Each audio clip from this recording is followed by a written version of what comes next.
Hi everyone. आज हम लोग डिस्कस करेंगे the blue umbrella written by Ruskin Bond. ये स्टोरी उत्तराखंड की है जहाँ पे एक विलेज है और वहाँ पे एक प्यारी सी छोटी सी लड़की रहती है 10 साल की, जिसका नाम है बिनिया।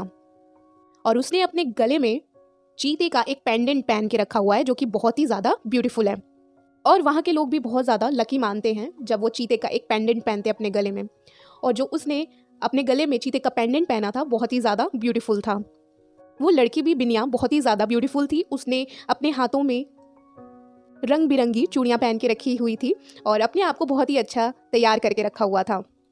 उसके घर में 3 मेंबर थे, एक बिनिया, उसका भाई बिज्जू और उसकी मम्मी।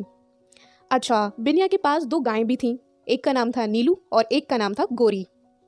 एक बार क्या होता है, बिनिया अपनी गायों को चराने के लिए पहाड़ी इलाके में जाती है, ठीक है, नीलू और गोरी को लेकर। नीलू और गोरी उसकी गाय का नाम है। जब वहाँ पे बिनिया पहुँच गई अपने काउस को लेकर, तो वहाँ पे उसकी नज़र पड़ी कि वहाँ पे काफ़ी लोग हैं, ठीक है, एक पूरा ग्रुप है वहाँ पे पिकनिक बना रहा है। तो बिनिया की नज़र उस लोगों पर पड़ी और वहाँ पे एक अम्ब्रेला भी रखा हुआ था, एक छाता था जो कि ब्लू कलर का था और बहुत ही ज़्यादा ब्यूटीफुल था। वो छाता सिल्क का था और बहुत ही ज़्यादा शाइन कर रहा था। बिनिया ने उसको देखा और उन लोगों को भी देखा जो वहाँ पे पिकनिक मना रहे थे। वहाँ पे जब वो बिनिया थोड़ा पास आती है छाते को देखने के लिए, तो वहाँ पे एक लेडी थी। वो लेडी बोलती है बिनिया को, वाओ, तुम्हारा जो नेकलेस है बहुत ही अच्छा लग रहा है।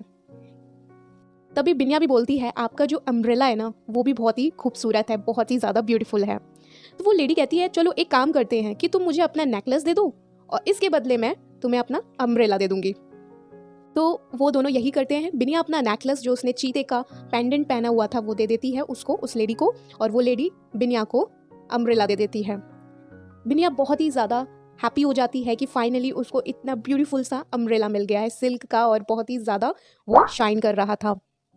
जब वो अपने गाँव वापस जाती है अपने काउस को लेकर, तो वहाँ के जो विलेज के लोग थे ना, वो बहुत ही ज़्यादा तारीफ़ करते हैं बिनिया का जो अम्ब्रेला था, कि तुम्हारा जो छाता है वो बहुत ही ज़्यादा खूबसूरत है। और पूरे गांव में बिनिया के छाते की चर्चा होने लगी कि उसके पास बहुत ही अच्छा छाता है। जब भी बाहर बारिश होती है या धूप निकलती है या मौसम नॉर्मल रहता है, तब भी बिनिया छाते को खोल के ही रखती है और हर समय छाते के साथ ही वो बाहर जाती है, चाहे बारिश का मौसम हो, चाहे धूप का मौसम हो या फिर नॉर्मल मौसम हो, वो अपने छाता लेके ही जाती है, क्योंकि वो छाता उसको भाग गया था। उसको वो छाता बहुत ही अच्छा लगता था, इसलिए वो अपने साथ लेके जाती थी हर जगह। अब बिनिया एक शॉप पे जाती है टॉफ़ी खरीदने वहाँ पर, और वहाँ का जो अंकल होता है उनका नाम होता है राम भरोसा। तो राम भरोसा देखते हैं बिनिया का जो छाता होता है, वो देखते हैं और बोलते हैं बिनिया को, ये तुम्हारा छाता तो बहुत ही अच्छा लग रहा है, बहुत ही सुंदर है, ऐसे छाते तो शहर में मिलते हैं, तुम्हारे पास ऐसा छाता कहाँ से आया? तो बिनिया बोलती है कि जब मैं नीलू और गोरी को लेके गई थी पहाड़ के साइड उनको चराने, तब वहाँ पे ना काफ़ी लोग पिकनिक मना रहे थे और वहाँ पे एक लेडी ने मेरा पेंडेंट को देखा, तो मैंने अपने पेंडेंट के बदले उससे उनका छाता मांग लिया। तो राम भरोसा बोलता है, अच्छा अच्छा, एक बात है कि अभी तो बारिश का भी मौसम नहीं है, धूप का भी मौसम नहीं है, मौसम तो बहुत ज़्यादा क्लियर है, तो क्या तुम ये छाता मुझे बेचोगी? मैं तुम्हें इसके बदले 5 रुपए दूंगा। तो बिनिया बोलती है, नहीं, मुझे नहीं बेचना। फिर उसके बाद राम भरोसा बोलता है, अच्छा ठीक है, 10 रुपए। बिनिया सुनती है, फिर बोलता है, अच्छा ठीक है, 12 रुपए, ठीक है। तो बिनिया कुछ नहीं बोलती है, वो बोलती है कि मैं यहाँ पे टॉफ़ी लेने आई हूँ, मुझे आप 5 रुपए की टॉफ़ी दे दो। तो राम भरोसा ना उसको टॉफ़ी दे देता है और बिनिया पैसे दे के चली जाती है। फिर क्या होता है, राम भरोसा ना बहुत ही ज़्यादा अपसेट हो जाता है और वो सोचता है, काश बिनिया ये छाता मुझे बेच देती, वो छाता कितना अच्छा था जो बिनिया के पास था। अब राम भरोसे के शॉप में एक हेल्पर वो रख लेता है, ठीक है, जिसका नाम होता है राजा राम। काफ़ी समय बीतने के बाद राजा राम भरोसे से पूछता है कि जब भी आपकी शॉप में बिनिया आती है कुछ ना कुछ खरीदने या चाय पीने, तब भी आपका ऐसा मुंह क्यों बन जाता है, आप ऐसे सैड क्यों हो जाते हो? तो राम भरोसा बोलता है कि पता है तुम्हें, मुझे वो छाता बहुत अच्छा लगता है और मैं चाहता हूँ वो मेरे पास हो वो छाता, ताकि मैं उसको खोल के अपनी दुकान में सजा के रखूं और जितने भी यहाँ पे लोग आए उस छाते को देख के तारीफ करें। राजा राम बोलता है कि ठीक है, मैं आपको ये छाता कहीं से भी ला के दूंगा, पर इसके बदले आपको मुझे 3 रुपए देने पड़ेंगे। तो राम भरोसा बोलता है, मुझे पता है तुम चोरी करोगे ना, तुम पागल तो नहीं हो गए हो, तुम चोरी करके मुझे दोगे और मैं यहाँ पे रखूंगा तो लोगों को पता नहीं चल जाएगा कि मैंने इसको चुराया है। तो राजा राम बोलता है कि वो सब आपकी हेडेक है, पर मैं आपको ये छाता ला के दे सकता हूँ, बोलो डील मंजूर है कि नहीं। तो राम भरोसा बोलता है, थोड़ा लालच में आके बोलता है, ठीक है। अब क्या होता है, एक दिन राजा राम जाता है चुपके से बिनिया का छाता चुराने। जब ये राजा राम बिनिया का छाता चुराने जाता है, जब ये छाता चुराता है बिनिया का, तब बिनिया का जो भाई है ना बिज्जू, वो राजा राम को देख लेता है। और जब ये पकड़ा जाता है राजा राम, तो वो झूठ बोल देता है कि राम भरोसा ने मुझे बोला था अगर मैं छाता नहीं चुरा के उसको दूं तो फिर वो मुझे जॉब पे निकाल देगा, जॉब से निकाल देगा, इसलिए मैं छाता चुराने आया था। अब क्या होता है, ये बात पूरे गांव में फैल जाती है। अब राम भरोसे के दुकान में कोई नहीं आता, उसकी शॉप में कोई नहीं आता, तो उसकी शॉप दिन पर दिन बहुत ज़्यादा डाउन होती चली जाती है वहाँ पे, क्योंकि कोई नहीं आता। अब जो राम भरोसे था ना, वो खाना भी छोड़ देता है, खाना खाना भी छोड़ देता है, क्योंकि उसकी दुकान में तो कोई अर्न नहीं हो रहा, पैसे नहीं आ रहे, तो इसलिए वो खाना खाना भी छोड़ देता है। उसकी तबीयत भी ख़राब थोड़ी थोड़ी होने लगती है और सैड भी रहता है, और कोई आता नहीं है, उसकी तबीयत ठीक नहीं रहती। अब कुछ महीने के बीतने के बाद क्या होता है कि बिनिया वहाँ से निकल रही थी, ठीक है, तो उसने जब राम भरोसे के ऊपर देखा तो उसको बड़ा तरस आया कि ये सब मेरी ही वजह से हुआ है, काश मैं अपना छाता यहाँ ना लेके जाती और इनका ये हाल ना होता।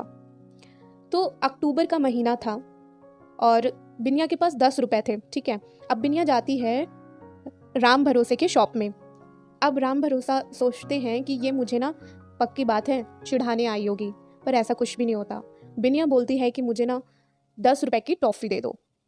वो टॉफ़ी लेती है और अपना छाता बिनिया जानबूझ के वहीं पे छोड़ देती है, राम भरोसे की शॉप में छोड़ देती है। आधे रास्ते तक वो पहुंच जाती है, तभी पीछे राम भरोसा दौड़ता दौड़ता आता है, बोलता है, बिनिया बिनिया तुम्हारा छाता ना मेरी शॉप में छूट गया था। तो बिनिया बोलती है कि हाँ मैंने ही छोड़ा था, इसको आप रख लो।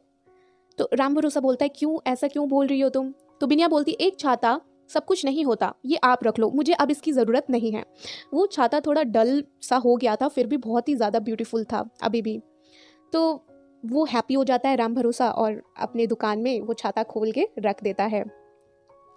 अब उसको छाता मिल गया है, पहले वो घर से बाहर नहीं निकलता था, अपनी शॉप में ही रहता था। जब उसको बिनिया ने छाता गिफ्ट कर दिया तो वो बाहर भी निकलने लगा, ठीक है, हर मौसम में बाहर निकलता था अपने छाते को खोल के एकदम। तो उसकी हेल्थ भी ठीक होने लगी, धीरे धीरे उसकी हेल्थ भी अच्छा होने लगी।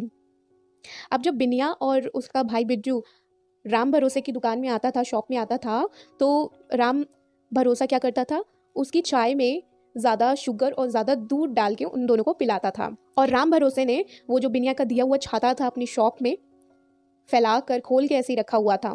अब वो मानो छाता पूरा गांव का हो गया था। जब भी किसी को छाते की ज़रूरत पड़ती थी तो वो राम भरोसे के शॉप में आके वो छाते को लेके चला जाता था, फिर वापस कर देता था। ऐसे ही पूरा जितना भी गाँव था ना, वो छाते को यूज़ करने लगा था। अब क्या होता है कि रात का समय था, अब उसकी शॉप में एक भालू आ जाता है। अब वहाँ पे जब भालू आता है तो उसके शॉप में ना एक पम्पकिन था, तो उस भालू का हाथ उसमें फंस जाता है और भालू का नाखून टूट जाता है। जब भालू का नाखून टूट जाता है तो वो नाखून नीचे गिर जाता है उसकी शॉप में। और जब सुबह होती है तब राम भरोसा आता है उठकर, तो देखता है कि यहाँ पे एक भालू का नाखून पड़ा है। तो वो नाखून को उठाकर एक चेन में उसको डलवाता है और वही गिफ्ट बिनिया को दे देता है। बिनिया को जब वो देता है तो बिनिया इतनी हैप्पी हो जाती है वो नेकलेस को देखकर, जो कि भालू के नाखून का था, तो वो बहुत ज़्यादा खुश हो जाती है। और यहीं पे हम लोग की स्टोरी फिनिश होती है। आई होप कि आपको ये स्टोरी पसंद आई होगी। अगर आपको ये स्टोरी पसंद आई है तो लाइक कीजिएगा, कमेंट कीजिएगा और शेयर ज़रूर कीजिएगा। Thank you.